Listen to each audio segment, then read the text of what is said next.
February of '60, and Gregory Peck read the Hearst headline at his kitchen table. Sinatra fires Maltz. 5 words.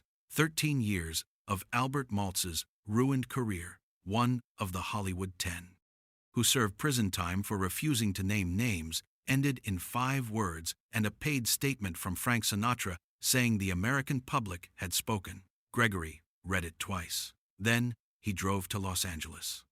Wait, because what happened in that Bel Air hotel suite would reveal something about Frank Sinatra. The performances never could, and something about Gregory Peck he had never put into words, because Gregory's own name was in red channels, the pamphlet that accused hundreds of Hollywood figures of communist sympathies, and Roman Holiday, the picture that made him a global star, had been secretly written by blacklisted Dalton Trumbo, whose name appeared nowhere on the credits.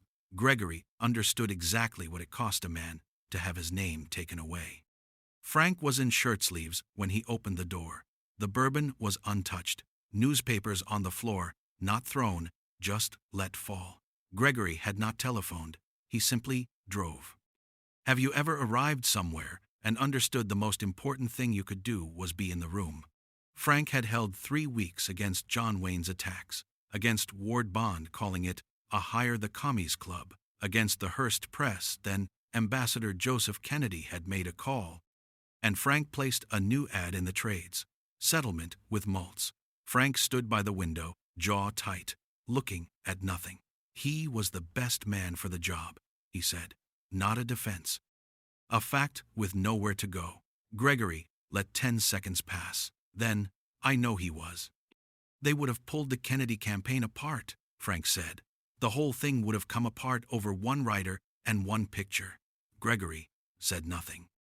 You understand that. Gregory Peck stood not dramatically, simply stood, because what he needed to say required him to be at his full height. He moved to the window beside Frank. I want to tell you something about Roman Holiday, he said. Dalton Trumbo wrote it. He has been in exile in Mexico for a decade, and his name is nowhere on that picture, and I accepted an Oscar for it. His voice was quiet, the register he used when something mattered enough to be said without heat. They named me in red channels. They named you. We all made our accommodations. That is the history of everyone who survived it.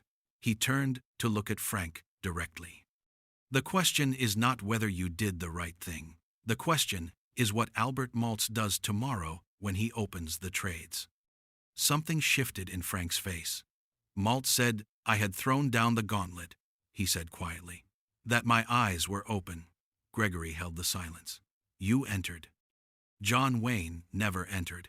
You bought space in the New York Times to defend him. The blacklist is going to break. Kirk Douglas is crediting Trumbo on Spartacus this fall. Maltz will live to see his name restored. He already lived to see Frank Sinatra stand up for him. Frank picked up the bourbon and held it. Something came from behind that caused me to change my position, he said. Joe Kennedy. Yes, Gregory said. Have you ever understood that principle and loyalty can occupy the same impossible ground, that a man can enter with his eyes open and still be outweighed by what he loves? You drove 4 hours, Frank said. What were you going to say if I told you I thought I'd done the right thing? Gregory's jaw relaxed, the closest thing to a smile a room like this allowed. I was going to ask you to explain your reasoning. Let a man work it out. Frank looked at him. Then he laughed, not the performance, the private one. Sit down, Greg. I'll get another glass. So, Gregory Peck sat down in Bel Air on a February evening, and 2 men who had both been named in red channels sat with the newspapers on the floor and said only the things that were true.